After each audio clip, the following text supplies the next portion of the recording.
অসতর্ক থাকার কারণে দুর্ঘটনায় পড়লো যুবক। কিন্তু কিভাবে ঘটলো ঘটনা অবশ্যই আমি আপনাদেরকে বিস্তারিত জানাবো, চলুন আমার সাথে। আচ্ছা এখানে ভাইয়া মূলত ঘটনাটা কিভাবে কি হয়েছে একটু বলেন আমাদেরকে। এই মাছা মধ্যে বাইন্দা কাজ করতেছে পুরান রশি, আমি বারবার কইছি এই রশি দিয়ে মাছা বান্ধলে মাছটা ভাঙা যেতে পারে।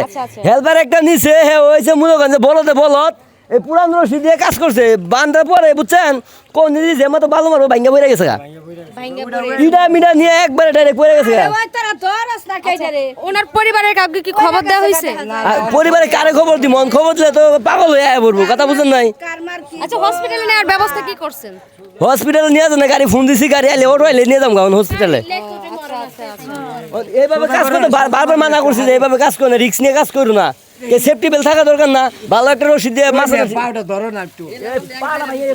তো দর্শক দেখতে পেলেন যে পুরনো একটা রশি দিয়ে উনি নাকি এখানে কাজ করার জন্য বাঁধতেছিল, জন্ম বাঁধতেছিল। তো এখান থেকে রশি ছিঁড়ে উনি হয়েছে এখানে দুর্ঘটনার প্রবল হয়েছে।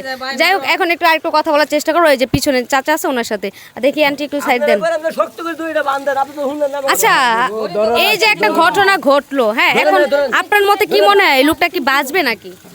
বাস মনে এই যে কাজটা করলো যেমনি পড়লো এগুলো তো বাঁচানো সম্ভব না, আসছে না ও তো করতে পারি না, সবাই কাজ করতেছে আমি ওদিকে কাজ করতেছি, মানে আসুক মানে বুঝা গেছে ইয়া করে। আচ্ছা ওনার আর্থিক অবস্থা কেমন, ফ্যামিলিতে কে কে আছে? থেকে অনেক বাসা কই দূরে, তো বাসা দূরে। ও আচ্ছা আপনাদের পরিচিত তো মনে হয় তাই না? কাজ টাজ করে। আচ্ছা আচ্ছা আচ্ছা ঝগড়াঝাটি কেউ না করে এখানে হচ্ছে যতক্ষণ গাড়ি না আসবে ততক্ষণ একটু মাথায় পানি দেন, দেখেন কি হয়। আর হ্যাঁ সেটা হচ্ছে কথা, একটি দুর্ঘটনা সারা জীবনের কান্না, কথাই আছে না, যেটা এখন চোখের সামনে ঘটলো আপনারা দেখতে পেলেন, সে একটা আজব কাহিনী ঘটে গেল। আচ্ছা এই ঘটনাটা কেন ঘটে? আমাদের অসতর্কতা থাকার কারণে ঘটনাটা মূলত ঘটছে। আমরা যারা আছি অবশ্যই সতর্ক থাকবো।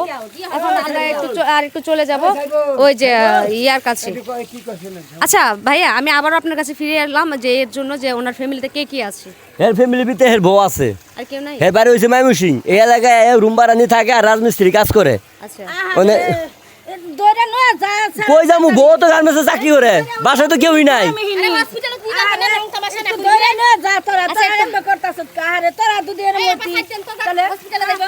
সম্পূর্ণ দোষ হয়েছে এই লোকটার, সম্পূর্ণ দোষ। এই লোকটা বারবার কইছি আমি যে রশিটা ভালো করে বাঁধেন।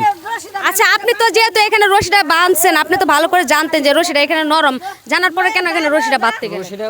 মানে আজকে ছিঁড়ে গেছে কোন যায় না তো, মানে আপনি ভাবছেন হয়তো টিকবে, যেহেতু প্রতিনিয়ত কাজ করতেছেন এরকম শক্ত থাকবে। আমি আপনারা বারণ করি না যে রশিদি বাঁধেন না, বারণ করছিলাম আমি, আপনি আমার কথাটা শুনলেন না। অনেক রিস্ক থেকে রাখি একটা ক্ষতি হয়ে গেল, কি করবে অ্যাক্সিডেন্ট হয়ে গেছে।